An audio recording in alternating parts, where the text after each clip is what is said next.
இன்றைக்கி தேதி பார்த்திங்கன்னா 13 மார்ச் 2026 வெள்ளிக்கிழமை. தினமணியில் இருக்கிற சில இம்பார்ட்டன்ட் நியூஸஸ் பார்க்கலாம். ஸோ ஃபஸ்ட்டு ஹெட்லைன்ஸ் என்ன கொடுத்துருக்காங்கன்னா, வளைகுடா நாடுகள் மீது தாக்குதல் தொடரும், ஈரான் புதிய தலைமை மதகுரு அப்படின்னு கொடுத்துருக்காங்க. ஸோ இந்த சுப்ரீம் லீடர் கமேனின்னு இருக்கார் இல்லையா, அவர் கொலை பண்ணதால் அதுக்கடுத்து ஒரு புது தலைவர், அவரோட பையன் சரியா, மோஸ்தபா கமேனி, இவர் பதவி ஏற்றிருக்காரு. ஸோ இவர் என்ன சொல்லியிருக்காருன்னா, வளைகுடா நாடுகள், அதாவது மேற்காசியாவில் இந்த Saudi Arabia, United Arab Emirates, இந்த மாதிரி நாடுகள் இருக்குது இல்லையா, மிடில் ஈஸ்ட்டு. ஸோ அந்த கல்ஃப் கண்ட்ரீஸில் அமெரிக்கா நிலைகள் மீது எங்களுடைய தாக்குதல் தொடரும், அமெரிக்கா இருக்கிற இடத்துலலாம் எங்களுடைய தாக்குதல் தொடரும், அதாவது அவங்களுடைய எம்பசி, அவங்களோட மிலிட்ரி, இது எல்லா இடத்துலையும் எங்களோட தாக்குதல் தொடரும்னு அவர் சொல்லியிருக்காரு சரியா. ஸோ அதான் நம்ம இங்கே முதல்ல பார்க்குறோம். அதே மாதிரி ஹார்மோஸ் நீரிணை யாருக்கானாலும் நாங்கள் தாக்குதல் நடத்துவோம்னு இவர் சொல்லியிருக்காரு சரியா. ஸோ இது நாங்கள் ஒரு பழி வாங்கும் நோக்கத்துக்காக இதை நாங்கள் செய்கிறோம் அப்படின்னு சொல்லியிருக்காரு. இதனால் இந்த போர்னால் ஒரு 32 லட்சம் மக்கள் இடம்பெயர்ந்திருக்காங்க ஈரான்லேருந்து சரியா. ஓகே, ஸோ ஈரான் இந்த மாதிரி பண்ணுறதுனால ஐநா பாதுகாப்பு கவுன்சில் அவங்க ஒரு தீர்மானம் நிறைவேற்றிருக்காங்க. இந்த மாதிரி அவங்களுக்கு ஒரு கண்டனம் தெரிவித்து இதெல்லாம் தீர்மானம் பண்ணியிருக்காங்க சரியா. ஓகே, அதுக்கு அந்த உறுப்பு நாடுகளும் ஒரு சப்போர்ட் பண்ணதாக கொடுத்துருக்காங்க. ஓகே,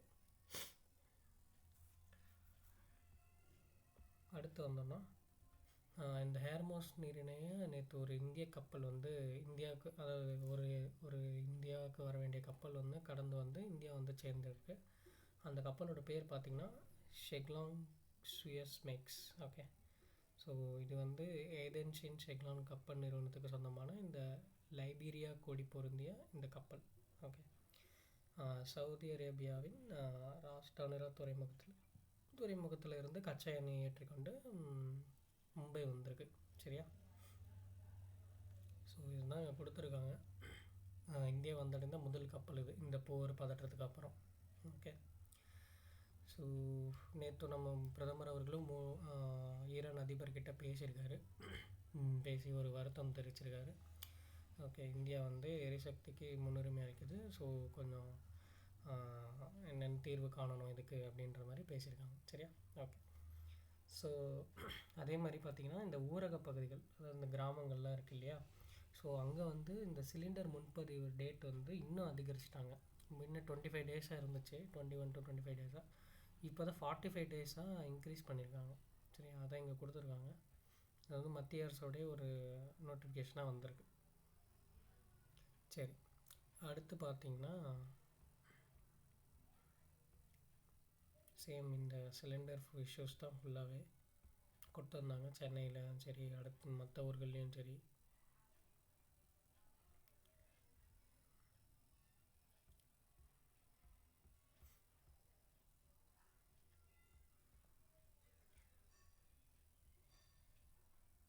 அன்றைக்கி ஆர்டிக்கல் என்னென்னா, சேம் ஈரான் வார் பற்றி தான்.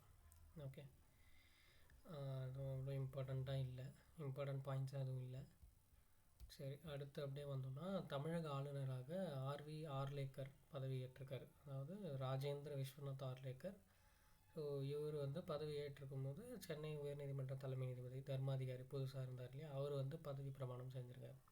ஸோ ஆல்ரெடி பார்த்துருந்தோம், ஆளுநர் சேஞ்சஸ் எல்லாமே பண்ணியிருந்தாங்க, ஒரு ஷஃபில் மாதிரி ஒன்று பண்ணி போட்டிருந்தாங்க இல்லையா சரியா. அதுதான் இங்கே நம்ம பார்க்குறோம்.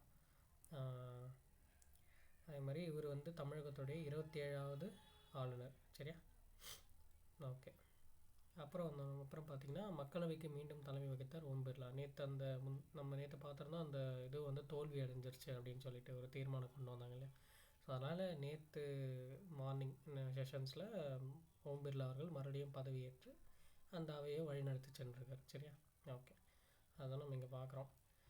அடுத்து என்ன கொடுத்துருக்காங்கன்னா, இந்த தலைமை தேர்தல் ஆணையரை பதவி நீக்கம் பண்ணுறது இதுதான் ஃபஸ்ட் டைம் அப்படின்னு சொல்கிறாங்க சரியா.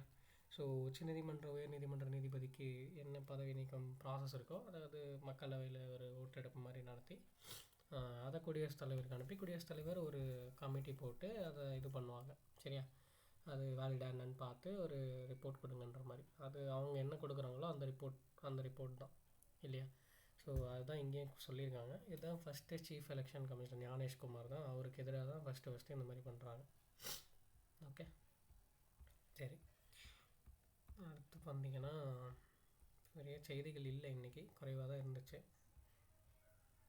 ஸோ அகெயின் பார்லிமெண்ட் செஷன்ஸில் இந்த எண்ணெய் நிலவரம் ஃபுல்லாக எரிபொருள் தட்டுப்பாடு இல்லை அப்படின்ற மாதிரி சொல்லியிருக்காங்க. அதே மாதிரி அமெரிக்கா எண்ணெய் கப்பல் மீது ஈரான் ஒரு தாக்குதல் நடத்தல, இந்தியர் ஒருவர் உயிரிழந்திருக்காருன்ற மாதிரி இங்கே கொடுத்துருந்தாங்க.